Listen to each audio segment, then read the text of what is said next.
Right breaking చూస్తున్నాం. అంతర్జాతీయంగా ముడి చమురు ధరలు బ్యారెల్ $105 దూసుకుపోతున్న నేపథ్యంలో పెట్రోల్ డీజిల్ ధరలు పెంచాలని ప్రభుత్వ రంగ చమురు సంస్థలు యోచిస్తున్నాయి.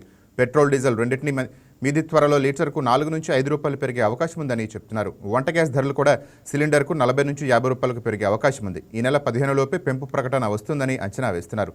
ఇరాన్ దగ్గర ఉన్న యురేనియం నిల్వలు మొత్తానికి స్వాధీనం చేసుకునే వరకు యుద్ధం ఆగదని ఇజ్రాయెల్ ప్రధాని నేతన్యాహు తాజాగా ప్రకటించారు. ఇరాన్ రాజీ ప్రతిపాదనను అమెరికా అధ్యక్షుడు ట్రంప్ తిరస్కరించారు. అంటే యుద్ధం ఇప్పట్లో ఆగబోదని స్పష్టమవుతోంది. చమురు నౌకల రాకపోకలకు కీలకమైన హార్ముజ్ జలసంధి ఇప్పట్లో తెరుచుకునే అవకాశం కూడా కనిపించడం లేదు.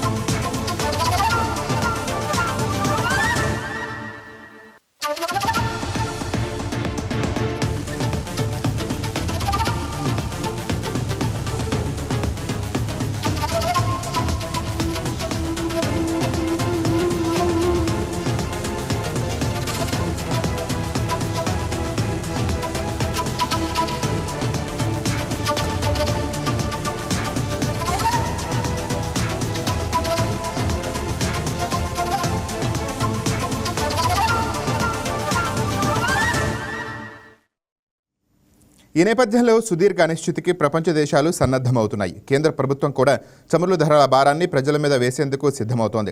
ప్రభుత్వ రంగ చమురు మార్కెటింగ్ సంస్థలు రోజుకు 1600 కోట్ల నుంచి 1700 కోట్ల చొప్పున నష్టపోతున్నాయి. పశ్చిమాసియాలో యుద్ధం మొదలైన తర్వాత నుంచి 10 వారాల్లో వీటి నష్టం 1,00,000 కోట్లపైనే ఉంటుందని అంచనా. అంతర్జాతీయంగా చమురు గ్యాస్ ధరలు గణనీయంగా పెరిగిపోయినప్పటికీ దేశవ్యాప్తంగా వాటి ధరలను సవరించకుండా బీపీసీఎల్, ఐఓసీ, హెచ్పీసీఎల్ విక్రయిస్తుండటంతో వాటిపై మోయలేనంత భారం పడుతోంది.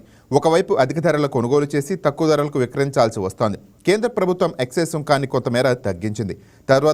తద్వారా నెలకు 14,000 కోట్ల నష్టాన్ని ప్రభుత్వం కోల్పోతోంది. లేదంటే ఓఎంసీలపైన నష్టం మరింతగా ఉండేది. అయితే ఇలా ఎంతకాలం వరకు అని స్థాయిలో భారాన్ని మోస్తాయన్న ప్రశ్న ప్రధానంగా వినిపిస్తోంది.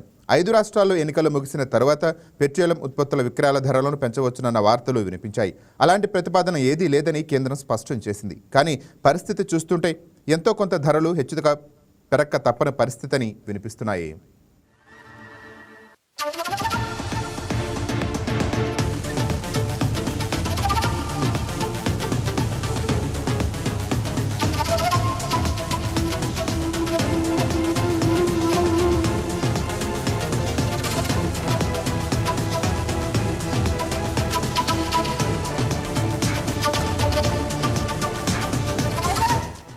ప్రపంచవ్యాప్తంగా చమురు సరఫరాలో అంతరాయం ఏర్పడటంతో జపాన్, యూకే వంటి దేశాల్లో పెట్రోల్ ధరలు 30% వరకు పెంచారు. అయినప్పటికీ సామాన్యులపై ధరల భారం పడ్డారన్న కేంద్ర విధానం మేరకు ఇక్కడ చమురు సంస్థలు గతం నుంచి ఉన్న ధరలకే ఇంధనాన్ని విక్రయిస్తున్నాయి. గ్యాస్ ధరలు అవి కొంతవరకు సవరించినప్పటికీ వాటి కొనుగోలు కంటే వసూళ్లు తక్కువగానే ఉన్నాయి. ఫలితంగా ఈ సంస్థలకు రోజుకు 1600 కోట్ల నుంచి 1700 కోట్ల నష్టం వాటిల్లుతోంది.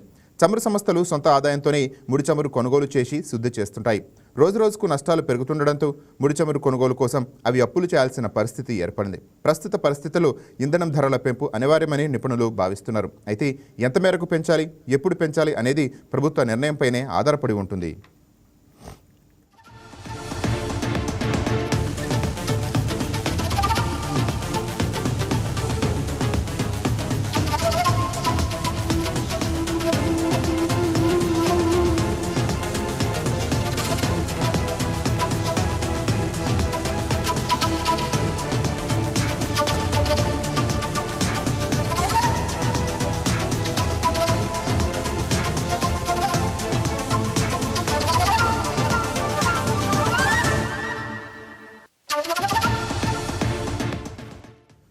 అయితే పెరుగుదల ఒకేసారి కాకుండా దశల వారీగా ఉంటుందనే సంకేతాలు వస్తున్నాయి. తొలి దశలో $4 నుంచి $5 పెంచే అవకాశం ఉంది. ఆ తర్వాత నష్టం పూడే వరకు $2 నుంచి $4 చొప్పున పెంచుకుంటూ వెళతారు. ముడి చమురు ధరలు మరింత పెరిగితే ఈ నష్టం మరింత అధికంగా ఉంటుంది. భారత్ తన ముడి చమురు అవసరాలు 85% విదేశాల నుంచి దిగుమతి చేసుకుంటోంది. దాంతో ప్రపంచంలో ఏ చమురు ఉత్పత్తి దేశానికి సంక్షోభం వచ్చినా భారత్ మీద ప్రభావం పడుతోంది. నష్టాలను పూడ్చుకునేందుకు ఒకేసారి భారీగా పెట్రోల్, డీజిల్ ధరలు పెంచితే ద్రవ్యోల్బణం కట్టలు తెంచుకుంటుందని ప్రభుత్వం భయపడుతోంది. ఏర్పడుతోంది. అందుకే పెంపుదల దశలవారీగా చేపడతారు. అయితే పెట్రోల్ ధరలు పెరిగితే రవాణా ఛార్జీలు పెరుగుతాయి. ఫలితంగా నిత్యావసరాలతో పాటు అన్ని ధరలు పెరుగుతాయి. మొత్తం ఆర్థిక వ్యవస్థ మీద దీని ప్రభావం ఉంటుంది. అయితే ఆయిల్ ధరలు పెరగటం, రూపాయి పత్రంతో దిగుమతి ఖర్చు పెరిగితే ప్రజలపై అధిక భారం పడటం ఖాయంగా కనిపిస్తోంది.